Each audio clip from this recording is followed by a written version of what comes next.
नमस्कार, स्वागत है आपका सत्यहिंदी.com पर। मैं हूं नीलू व्यास और आपके साथ जुड़ रही हूं हमारे खास कार्यक्रम संवाद में, जहां पर हम बात करते हैं देश के बड़े मुद्दों की। आपने इस हफ्ते देखा था कि उत्तर प्रदेश की सरकार ने पॉपुलेशन कंट्रोल पॉलिसी की बात की है, जहां पर टू चाइल्ड नॉर्म को लाने की बात कही गई है। उसमें से जो अधिकारी काम करने वाले हैं उनको इंसेंटिवाइज करने की बात कही गई है। लेकिन ये जो पूरी पॉपुलेशन कंट्रोल लॉ है, जिसको लेकर तमाम जो बीजेपी शासित राज्य के जो लीडर्स हैं, उन्होंने ये कहना शुरू किया है कि एक यूनिफॉर्म लॉ लाने की पूरे देश में जरूरत है। तो क्या वाकई में इस समय भारत में पॉपुलेशन एक्सप्लोजन जैसी स्थिति है? क्या हमें एक ऐसे कानून की जरूरत है? और आखिर उत्तर प्रदेश की सरकार अगर इस तरीके की नीति को लाना चाह रही है, तो उसके पीछे की मंशा क्या है? और इससे भी ज्यादा जो आज हमें बात करनी है कि इस नीति का समाज पर क्या असर पड़ेगा, खासकर जो महिलाएं हैं, जो पुरुष हैं, जो फैमिली स्ट्रक्चर्स हैं, उन पर इसका क्या असर पड़ेगा। आज हम बात कर रहे हैं आलोक वाजपेयी से, जो कि जॉइंट डायरेक्टर है पॉपुलेशन फाउंडेशन ऑफ इंडिया के, हेड भी हैं knowledge management and core grants के। आलोक जी, आपका बहुत बहुत स्वागत है। Thank you. नमस्कार। आलोक जी, मेरा पहला सवाल है कि ये जो पॉपुलेशन कंट्रोल पॉलिसी जिसको उत्तर प्रदेश ने अनाउंस किया है, ये भारत के संदर्भ में बार बार लोग ये कह रहे हैं कि यहाँ पर जनसंख्या विस्फोट जैसी एक स्थिति सामने नजर आ रही है। तो क्या वाकई में पॉपुलेशन एक्सप्लोजन आपको नजर आ रहा है इस समय भारत में? इसके पहले कि मैं आपके प्रश्न का जवाब दूं, मैं एक चीज क्लैरिफाई करना चाहता हूं यहाँ पर। पिछले हफ्ते एक्चुअली यूपी में दो प्रोसेसेस एक साथ हुई हैं। एक तो गवर्नमेंट ने यूपी पॉपुलेशन पॉलिसी को रिलीज किया है, जो 2021 से 30 तक है। दूसरा, लॉ कमीशन ने ये बिल लाए हैं, पॉपुलेशन कंट्रोल बिल लाए हैं, जिसके माध्यम से वो इंसेंटिव्स और डिसइंसेंटिव्स देना चाहते हैं फॉर पॉपुलेशन कंट्रोल। तो जहाँ तक पॉलिसी की बात है, ये पॉलिसी बहुत कॉम्प्रिहेंसिव, इंक्लूसिव और फॉरवर्ड लुकिंग है। इसका स्वागत मैं करता हूँ। लेकिन लॉ कमीशन द्वारा लाए गए बिल की आवश्यकता नहीं थी, और इनफैक्ट ये it is in contradiction with the UP population policy, जो कि सरकार ने ही वहाँ की रिलीज किया है, और उसको सेटबैक करेगी, ये मेरा मानना है। जहाँ तक आपके प्रश्न का सवाल है, मुझको नहीं लगता है कि देश में इस समय पॉपुलेशन एक्सप्लोजन जैसी स्थिति है। अगर आप आंकड़ों को उठाकर देखें तो आंकड़े ये बताते हैं कि हमारे देश की जो पॉपुलेशन ग्रोथ रेट है वो लगातार कम हो रही है पिछले कई दशकों से सेंसस के बीच में। जैसे 2091 से 2001 के बीच में हमारी पॉपुलेशन 51.54 की स्पीड से बढ़ी थी। वो 2001 से 2011 में 17% की स्पीड से बढ़ी है, 17.70 की स्पीड से बढ़ी है। वही यूपी में भी देखा है हमने, पॉपुलेशन ग्रोथ रेट वहां पर भी कम हुई है, 25 से 20 पर आ गई है। अगर आप TFR यानी टोटल फर्टिलिटी रेट, जिसका मतलब होता है कि एक महिला अपने रिप्रोडक्टिव ईयर्स एज ग्रुप में कितने बच्चों को जन्म देती है, उसमें भी कमी आई है। और भारत, इनफैक्ट इंडिया जो है वो रिप्लेसमेंट लेवल ऑफ TFR, जो कि 2.1 होता है, जरूरी होता है किसी भी देश को अपनी एक पॉपुलेशन को दूसरी पॉपुलेशन से रिप्लेस करने के लिए, उस तक पहुंच गया है। 2.2 इस समय हमारा TFR है। और उत्तर प्रदेश में अभी जरूर थोड़ा सा अधिक है TFR, जो कि 2.7 है। लेकिन गवर्नमेंट ऑफ इंडिया के प्रोजेक्शंस बता रहे हैं कि 2025 तक ये 2.1 आ जाएगा। तो मुझको नहीं लगता है कि इस समय किसी भी तरीके से पॉपुलेशन एक्सप्लोजन की स्थिति है देश में, क्योंकि हमारी अधिकतर पॉपुलेशन यंग पॉपुलेशन है, युवा पॉपुलेशन है। उसकी वजह से आप एब्सोल्यूट नंबर में देखेंगे वृद्धि आपको दिखाई पड़ेगी, लेकिन इन टर्म्स ऑफ परसेंटेज वो स्टेबलाइज हो रही है। We are on course of population stabilisation. In fact एक स्टडी लैंसेट मैगजीन में निकली थी, उसके अनुसार 2048 में भारत की पॉपुलेशन 1.6 बिलियन पर पीक करेगी, अपने सबसे सर्वोत्तम स्तर पर पहुंचेगी। उसके बाद से उसमें डिक्लाइन होना शुरू होगा और 2100 में 2100 में हमारी पॉपुलेशन 1.1 बिलियन रह जाएगी, जो अभी के करंट लेवल से भी कम है, और टीएफआर 1.3 रह जाएगा। तो मैं अगेन वही बात कहना चाहूंगा कि इस समय देश में कोई भी पॉपुलेशन एक्सप्लोजन की स्थिति नहीं है। पॉपुलेशन एक्सप्लोजन की स्थिति नहीं है तो इस तरीके की नीति या इस तरीके के कानून की फिर इस समय जरूरत नहीं थी आलोक जी? मुझको लगता है इस कानून की न उत्तर प्रदेश को जरूरत थी, न और किसी राज्य को। जैसे असम है, असम का तो टीएफआर 1.7 है, उनको तो लाने की कतई भी जरूरत नहीं थी। वो अपने नेचुरल तरीके से वहां पर पॉपुलेशन स्टेबलाइजेशन की तरफ स्टेट बढ़ रहा है। तो ये इंसेंटिव्स, कोर्सिव मेजर्स लाने की बिल्कुल भी आवश्यकता नहीं है इन राज्यों को। लेकिन आपको क्या लगता है कि इसके पीछे की मंशा क्या है? क्या राजनीतिक कारण है या फिर कोई और दबाव है सरकार के ऊपर, जिसकी वजह से वो अचानक से पूरे नैरेटिव को एक तरीके से भटकाना चाह रही है? इसके पीछे की मंशा आपको क्या लगती है?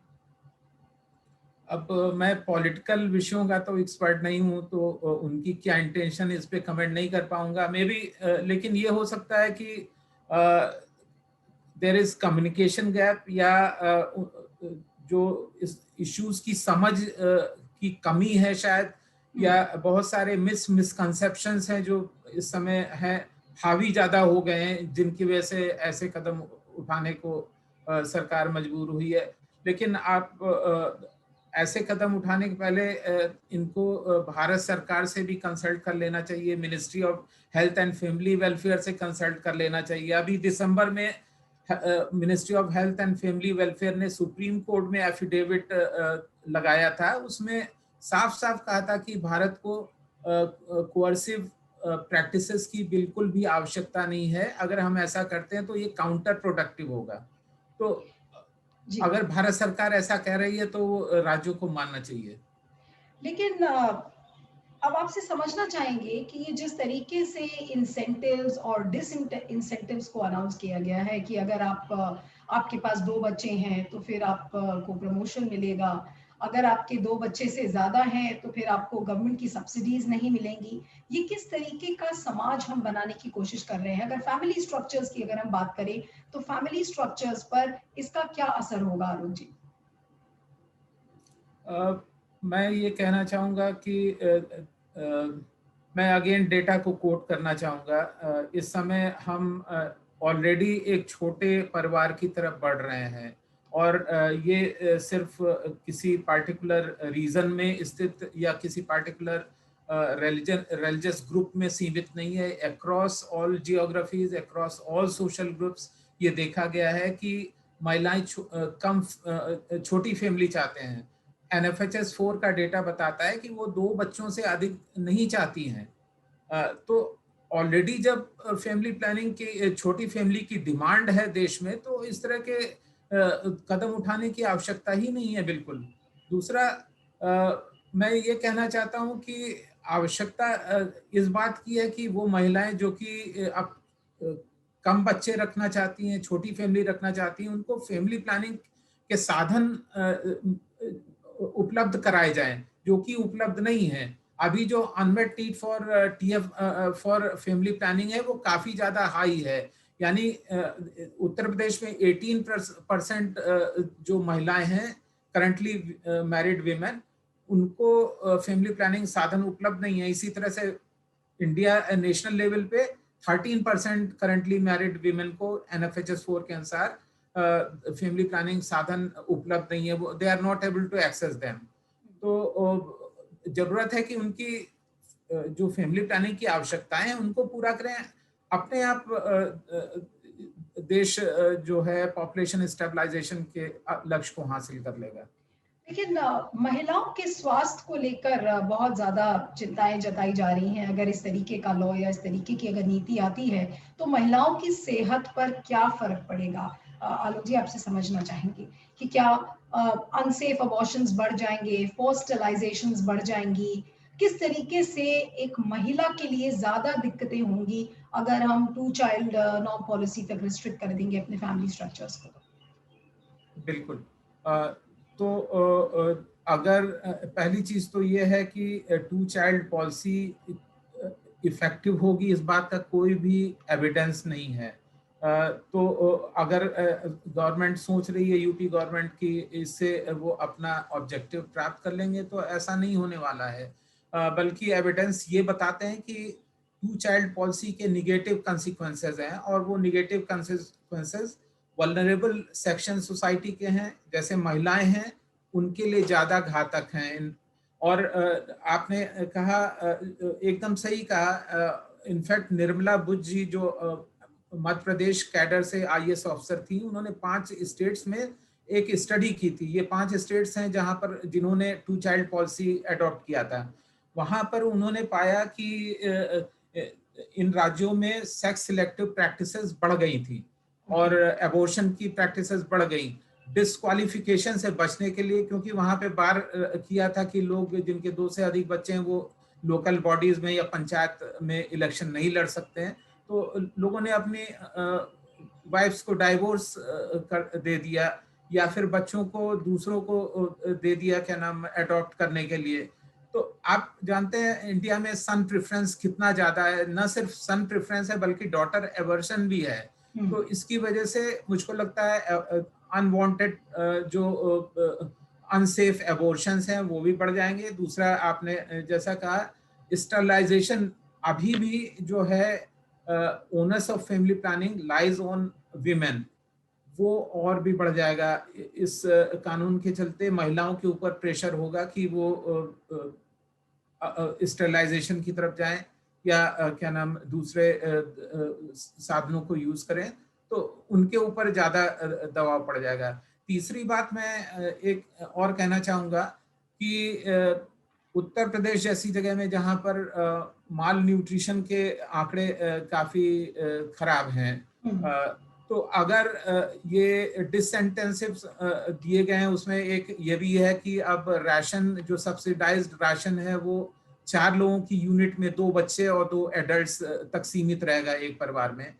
अभी अगर वो राशन 4 बच्चों में डिस्ट्रीब्यूट हो रहा था, 4 बच्चों के लिए मिल रहा था, अब वो अगर सिर्फ 2 बच्चों के लिए मिलेगा, तो वो लेकिन अल्टीमेटली डिस्ट्रीब्यूट 2 बच्चों का राशन 4 बच्चों में डिस्ट्रीब्यूट होगा। उससे उनकी न्यूट्रिशन जो लेवल है उस पर प्रभाव पड़ सकता है, और मुझको लगता है लड़कियों के ऊपर ज्यादा वो प्रभाव पड़ेगा। वो लोग, उनके जो ऑलरेडी एनीमिया लेवल बहुत ज्यादा है, स्टंटिंग बहुत ज्यादा है, वो और भी डिटोरेट हो सकती है सिचुएशन। ये जितनी भी चीजें हैं कि मैल न्यूट्रिशन बढ़ेगा, फॉस्टलाइजेशन बढ़ जाएगा, अनसेफ अबॉर्शंस बढ़ जाएंगे, ये जितनी भी चीजें आपने बताई हैं, तो इसको मिलाकर आलोक जी क्या हम कह सकते हैं कि ये जो पॉपुलेशन कंट्रोल की नीति है या जनसंख्या नियंत्रण की नीति है, ये बहुत ही महिला विरोधी है? हाँ, मैं एग्री करता हूँ आपसे, ये महिला विरोधी है, और उनके जो रिप्रोडक्टिव राइट्स हैं उनके भी विरोध में है। इसको कतई नहीं आना चाहिए। एक बात आपने इस इंटरव्यू के दौरान कही कि जो ओनस है फैमिली प्लानिंग का, वो हमेशा देखा गया है कि महिलाओं पर ही ज्यादा होता है। तो सरकार के जो प्रायोरिटीज हैं वो कहीं ना कहीं मिसप्लेस्ड है। जैसा आपने खुद कहा कि अभी भी फैमिली प्लानिंग के लिए महिलाओं को जो सुविधाएं मिलनी चाहिए वो नहीं मिल रही हैं। उसी तरीके से मेल्स को उनकी जिम्मेदारियां निभाने के लिए प्रेरित नहीं किया जा रहा है। तो सरकार ये काम क्यों नहीं कर पा रही है कि मेल्स को ये समझाए कि उनकी रिस्पॉन्सिबिलिटी भी है जहां तक फैमिली प्लानिंग का सवाल है, और जो जहां तक फैमिली प्लानिंग के लिए जो सुविधाएं महिलाओं को देनी है वो सरकार, तो ये जो प्राथमिकताएं हैं ये सरकार क्यों नहीं पूरा कर पा रही है? फीमेल स्टरलाइजेशन का जो बास्केट ऑफ कंट्रासेप्टिव्स है, मेथड मिक्स है, उसमें लगभग 75% शेयर है। यानी वही बात है कि महिलाओं के ऊपर ही ओनस आता है। और जहां तक आप अगर देखेंगे, जो मेल स्टरलाइजेशन है वो 1% से भी कम है। ऑब्वियसली जो मेन है वो फैमिली प्लानिंग प्रोग्राम में अपनी जिम्मेदारी नहीं निभा रहे हैं। ये सिर्फ सरकार की ही जिम्मेदारी नहीं है कि वो सबको प्रेरित करे। हमारे देश में बहुत सारे सोशल नॉर्म्स हैं कल्चरल प्रैक्टिसेस हैं, जैसा मैंने जिक्र किया, सन प्रेफरेंस की है, तो पहला बच्चा जब शादी के बाद महिलाओं को प्रूव करना होता है कि एक तो उनके पास फर्टिलिटी है और वो पहला बच्चा भी एक पुत्र ही होना चाहिए। तो उस तरह के प्रेशर महिलाओं के ऊपर रहते हैं, लेकिन आदमियों के ऊपर इस तरह का कोई जिम्मेदारी वाली बात नहीं है। वो उनको तमाम सारे मिस एंड मिसकंसेप्शंस है कि उसकी वजह से उनको कमजोरी आ जाएगी या वो इम्पोर्टेंट हो जाएंगे। इस तरह के मिसकंसेप्शंस के चलते हुए वो मेल स्टरलाइजेशन या दूसरे जो मेथड्स हैं उनको यूज नहीं करते हैं। तो सरकार को मेरी समझ से एक social and behaviour change communication campaign चलाने की जरूरत है और लोगों को समझाने की जरूरत है कि ये उनकी भी रिस्पॉन्सिबिलिटी है और उनको आगे आके अपनी रिस्पॉन्सिबिलिटी निभानी चाहिए। आपसे एक मनुष्यों चीज और आलोक जी बिल्कुल। समझूंगी कि जब जनसंख्या नियंत्रण की बात करते हैं तो अक्सर ये बातें लोग करते हैं कि पहले जो जनसंख्या नियंत्रण का काम है वो स्वास्थ्य मंत्रालय के अधीन है और स्वास्थ्य एक स्टेट सब्जेक्ट है कि हर स्टेट को अपने तरीके से पॉलिसीज बनानी है। लेकिन अब हम देख रहे हैं कि पॉपुलेशन कंट्रोल को लेकर अचानक एक नेशनल नैरेटिव शुरू हो गया है। तो ये कहीं ना कहीं आप देखते हैं कि जो स्टेट राइट्स हैं और जो सेंट्रल लॉज हैं उनमें कहीं ना कहीं कोई ओवरलैपिंग नजर आ रही है, कुछ कंफ्यूजन नजर आ रहा है कि अचानक से एक हम नेशनल नैरेटिव देख रहे हैं जनसंख्या नियंत्रण को लेकर, जबकि ये राज्यों का विषय है।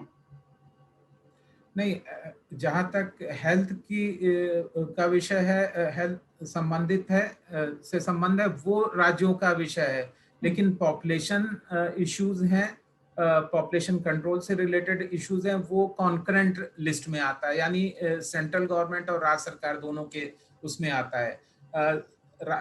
राष्ट्रीय सरकार ने 2000 में एक नेशनल पॉपुलेशन पॉलिसी बनाई थी जो कि बहुत ही प्रोग्रेसिव और राइट्स बेस्ड और टारगेट फ्री अप्रोच लेकर बनाई गई थी। और उसी वो एक मॉडल है एक्चुअली सारे राज्यों को के लिए कि उसको वो फॉलो करें और उसको ग्राउंड लेवल पर इम्प्लीमेंट करें। ऑफ कोर्स हर स्टेट की अपनी कॉन्टेक्स्ट होते हैं, उनको ध्यान में रखने की जरूरत है उनको उसमें, लेकिन एक ब्रॉड फ्रेमवर्क अवेलेबल है ऑलरेडी राज्यों के पास में, उसको उनको फॉलो करना चाहिए। तो अगर वो फॉलो करते हैं तो किसी तरह की ओवरलैपिंग की आवश्यकता वो जरूरत नहीं रह जाती है। और ये दोनों की ही जिम्मेदारी है कि पॉपुलेशन से रिलेटेड जितने भी इश्यूज हैं उनको एड्रेस करें, जिसमें जिससे जो देश है, राज्य है, सस्टेनेबल डेवलपमेंट की तरफ बढ़ सकें। जो पॉलिटिकल लीडर्स हैं वो बहुत ही प्रोवोकेटिव स्टेटमेंट्स देते हैं और अभी से ही नहीं, कई सालों से हम देख रहे हैं। जैसे साक्षी महाराज हैं, उन्होंने कहा कि अब समय आ गया है कि हिंदू औरतों को 4 बच्चे पैदा करने चाहिए और मुसलमान 4 शादी करते हैं और 40 बच्चे पैदा करते हैं। तो ये जो इस तरीके की स्टेटमेंट्स पॉलिटिकल पार्टीज देती हैं और उसको पूरा एक सांप्रदायिक ओवरटोन देने की कोशिश की जाती है और ये छवि बनाने की कोशिश की जाती है कि सिर्फ मुसलमान है या मुसलमानों का जो समुदाय है वही सबसे ज्यादा बच्चे पैदा करता है, उनकी बहुत सारी वाइफ्स होती हैं। तो ये जो परसेप्शन है इसको इसको कैसे डीलिंक किया जाए जो पॉपुलेशन कंट्रोल है उससे, क्योंकि इसका फायदा जितनी भी जो राजनीतिक पार्टी से वो उठाती है और जैसा मन चाहे वो वैसा नैरेटिव खड़ा करती है लोगों के मन में। मुझको लगता है ऐसा विषय की समझ की कमी की वजह से, और हमारे यहाँ ये बहुत ज़्यादा होता है कि हम एविडेंस को ध्यान में नहीं रखते हैं, अपने इंटरेस्ट के हिसाब से बातें करते हैं। तो अगर मैं हमेशा कहता हूँ चाहे पॉलिसी मेकिंग हो, that should be based on on evidence. तो हमारे यहाँ न कभी किसी प्रोग्राम का इवैल्यूएशन कराया जाता है कि वो कितनी इफेक्टिव रहा है प्रोग्राम, उससे what has been good and what has not been good, उससे सीख कर हम आगे उसको इम्प्रूव करें। तो अगर ऐसा हो तो सच्चाई सामने आएगी। बहुत सारे मिस एंड मिसकंसेप्शंस हैं जो हमारे डिफरेंट लेवल पे हैं, जो उसमें मैं पॉलिटिकल लीडर्स को भी शामिल करूंगा। मुझको लगता है कि वो उनको एज ए रोल मॉडल देखा जाता है, तो उनको जिम्मेदारी के साथ स्टेटमेंट्स देने चाहिए। लेकिन ताजुब इसलिए भी होता है आलोक जी कि इतने दिनों से हम पॉपुलेशन कंट्रोल के बारे में ज़्यादा कुछ सुन ही नहीं रहे थे कि लीडर्स बात कर रहे हैं, और अचानक से जब अब यूपी का चुनाव और जो काउंटडाउन है जनरल इलेक्शंस का अगला, वो भी अब धीरे-धीरे शुरू हो रहा है। तो एक तरीके से माहौल को सांप्रदायिक बनाया जा रहा है इस पॉपुलेशन कंट्रोल के नैरेटिव से। तो आपको लगता है कि इसका कहीं न कहीं मिसयूज़ भी कर रही हैं जितनी भी राजनीतिक पार्टीज़ हैं? अब पॉलिटिकल इश्यूज हैं वो मेरे एक्सपर्टीज में नहीं आते हैं, मैं उस पर कमेंट नहीं करना चाहूँगा। मैं फिर अपनी बात को रिट्रेट करना चाहूँगा कि डेटा जो है इस तरह की पॉपुलेशन एक्सप्लोजन जैसे बात को नहीं इंडिकेट कर रहे हैं। अगर आप देखें चाहे पॉपुलेशन ग्रोथ रेट हो या टीएफआर हो, वो all across all religious groups हैं उनमें कम हो रही है, और मुस्लिम में ये जो डिक्लाइन है ज़्यादा शार्प है। तो अगर ये कहना कि किसी पार्टिकुलर कम्युनिटी में कम हो रहा है या ज़्यादा हो रहा है वो गलत है, ये सारे कम्युनिटीज़ में हो रहा है। दूसरा मैं ये कहना चाहूँगा कि अगर जो फर्टिलिटी डिक्लाइन होती है, पॉपुलेशन ग्रोथ है, वो डिपेंड करता है एजुकेशन लेवल और इनकम लेवल के ऊपर। अगर एजुकेशन और इनकम लेवल हाई है तो फर्टिलिटी डिक्लाइन अपने आप स्टेट्स में होती है। आप चाहे एग्जांपल केरला का ले लें, चाहे तमिलनाडु का ले लें, उन्होंने अपने यहाँ गर्ल्स एजुकेशन में, विमेंस एम्पावरमेंट में और इसके अलावा सोशल डेवलपमेंट में काफ़ी इन्वेस्ट किया। उसका उनको रिजल्ट्स भी मिला। आप देश के बाहर जाएं, चाहे बांग्लादेश हो, चाहे इंडोनेशिया हो, चाहे श्रीलंका हो, उन्होंने विमेन एम्पावरमेंट, गर्ल्स एजुकेशन और फैमिली प्लानिंग के साधन बढ़ाकर पॉपुलेशन स्टेबलाइजेशन अचीव किया। कोअर्सिव प्रैक्टिसेस की जहां तक बात है, हमको चाइना से सीखना चाहिए कि हमको क्यों ये नहीं करना चाहिए। चाइना ने भी अपने यहाँ वन चाइल्ड पॉलिसी इंप्लीमेंट किया था, 35 साल तक उन्होंने रखा, फिर उसको छोड़ दिया उन्होंने कि उसका उनकी जनसंख्या के ऊपर निगेटिव प्रभाव पड़ रहा था। 2016 में वो 2 चाइल्ड पॉलिसी लाए। अभी मई 2021 में उनको वो भी ड्रॉप करना पड़ा, क्योंकि China is in the middle of population demographic crisis actually. और अब उन्होंने लोगों को अलाउ किया कि आप 3 तक बच्चे पैदा कर सकते हैं। तो हमको चाइना से सीखना चाहिए कि हमको क्या नहीं करना चाहिए। इस तरह की इस बात का कोई एविडेंस नहीं कि कोअर्सिव प्रैक्टिसेस या नॉर्म्स या पॉलिसीज वर्क करते हैं, ऐसा नहीं है। इस चीज को हमको समझना चाहिए। और अगर हम लोगों की शिक्षा में, हेल्थ सर्विसेज बढ़ाने में और फैमिली प्लानिंग के साधन अगर मुहैया करते हैं तो जो फर्टिलिटी डिक्लाइन है अपने आप होगा देश में। तो आलोक जी, इस तरीके का कानून या इस तरीके की पॉलिसी लाना समाज के लिए घातक होगा? हाँ, मुझको लगता है ऐसे कि इसका प्रभाव समाज के लिए अच्छा नहीं होगा। जैसे चाइना में आप देख सकते हैं, वहाँ पर भी सेक्स जो रेशो है बहुत ही एस्क्यूड हो गया। वहाँ पे भी हमारी तरह सन प्रेफरेंस बहुत ज़्यादा है, तो उनका सेक्स रेशो का बैलेंस बिगड़ गया है पूरी तरह से। और दूसरा, एजिंग पॉपुलेशन उनके यहाँ बहुत ज़्यादा हो गई है। अगर हम अपने यहाँ इस तरह से करते हैं तो हमारे यहाँ भी सेक्स रेशो बिगड़ने की बहुत चांसेस हैं। अगर आप यूपी का सेक्स रेशो देखें, अभी बहुत अच्छा है, 995 है इस समय, अगेंस्ट 1000 बॉयज, 995 गर्ल्स हैं। लेकिन आप वही अगर सेक्स रेशो एट बर्थ देख लें तो वो 903 गर्ल्स पर 1000 बॉयज हैं। वो काफी कम है इस समय यूपी में। तो निश्चित रूप से ये सेक्स सिलेक्टिव प्रैक्टिसेस हो रही हैं ऑलरेडी, और वो बढ़ जाएंगी। उसका सीधा प्रभाव सिर्फ और सिर्फ महिलाओं के ऊपर ज्यादा होगा। अगर मैं आपसे कहूं कि आप क्या कहना चाहेंगे योगी आदित्यनाथ को और सरकार के उन तमाम लीडर्स को जो आज 2 चाइल्ड नॉर्म की बात कर रहे हैं या जनसंख्या नियंत्रण को लेकर एक कानून लाना चाह रहे हैं, उनसे आप क्या कहेंगे 2 लाइन में? बस इंटरव्यू के अंत में पूछना चाहूंगी। जी जी, मुख्यमंत्री योगी आदित्यनाथ ने 11 जुलाई को स्टेट पॉपुलेशन पॉलिसी 2021 से 30 तक का रिलीज किया था, उन्होंने विमोचन किया उसका। वो एक बहुत कॉम्प्रिहेंसिव और फॉरवर्ड लुकिंग डॉक्यूमेंट है। वो एक रोड मैप बताता है स्टेट को कि कैसे न सिर्फ हम पॉपुलेशन स्टेबलाइजेशन हासिल करें बल्कि समाज के जितने भी वर्ग है, from all life cycle actually, जिसमें शिशु भी होंगे, उसमें किशोर भी होंगे, महिलाएं भी होंगे, पुरुष भी होंगे, हमारी बुजुर्ग आबादी भी होगी, उनकी क्वालिटी ऑफ लाइफ को कैसे हम इम्प्रूव कर सकें, ये सारी स्ट्रेटजी उस डॉक्यूमेंट में शामिल हैं। तो वो अपने अगर जो यूपी पॉपुलेशन पॉलिसी है उसको इम्प्लीमेंट करते हैं तो प्रदेश चारों तरफ विकास करेगा और अपने जितने लक्ष्य उन्होंने इस पॉलिसी में रखे हैं वो हासिल करेगा। ये लॉ जो लॉ कमीशन ने अभी प्रपोज किया है, ये मुझको नहीं लगता कि इससे किसी तरह का फायदा होगा, बल्कि ये समाज के लिए और प्रदेश के लिए नुकसानदेह होगा। थैंक यू सो मच आलोक जी, आप हमारे साथ जुड़े और आए, और सत्य हिंदी पर आप बने रहिएगा। गूगल प्ले स्टोर से सत्य हिंदी का ऐप आ चुका है, आप उसे डाउनलोड कर सकते हैं। देखते रहिएगा Satya Hindi. Thank you so much. Thank you once again Alok ji, thank you so much. Thank you. Satya Hindi का ऐप डाउनलोड करें गूगल प्ले स्टोर पर।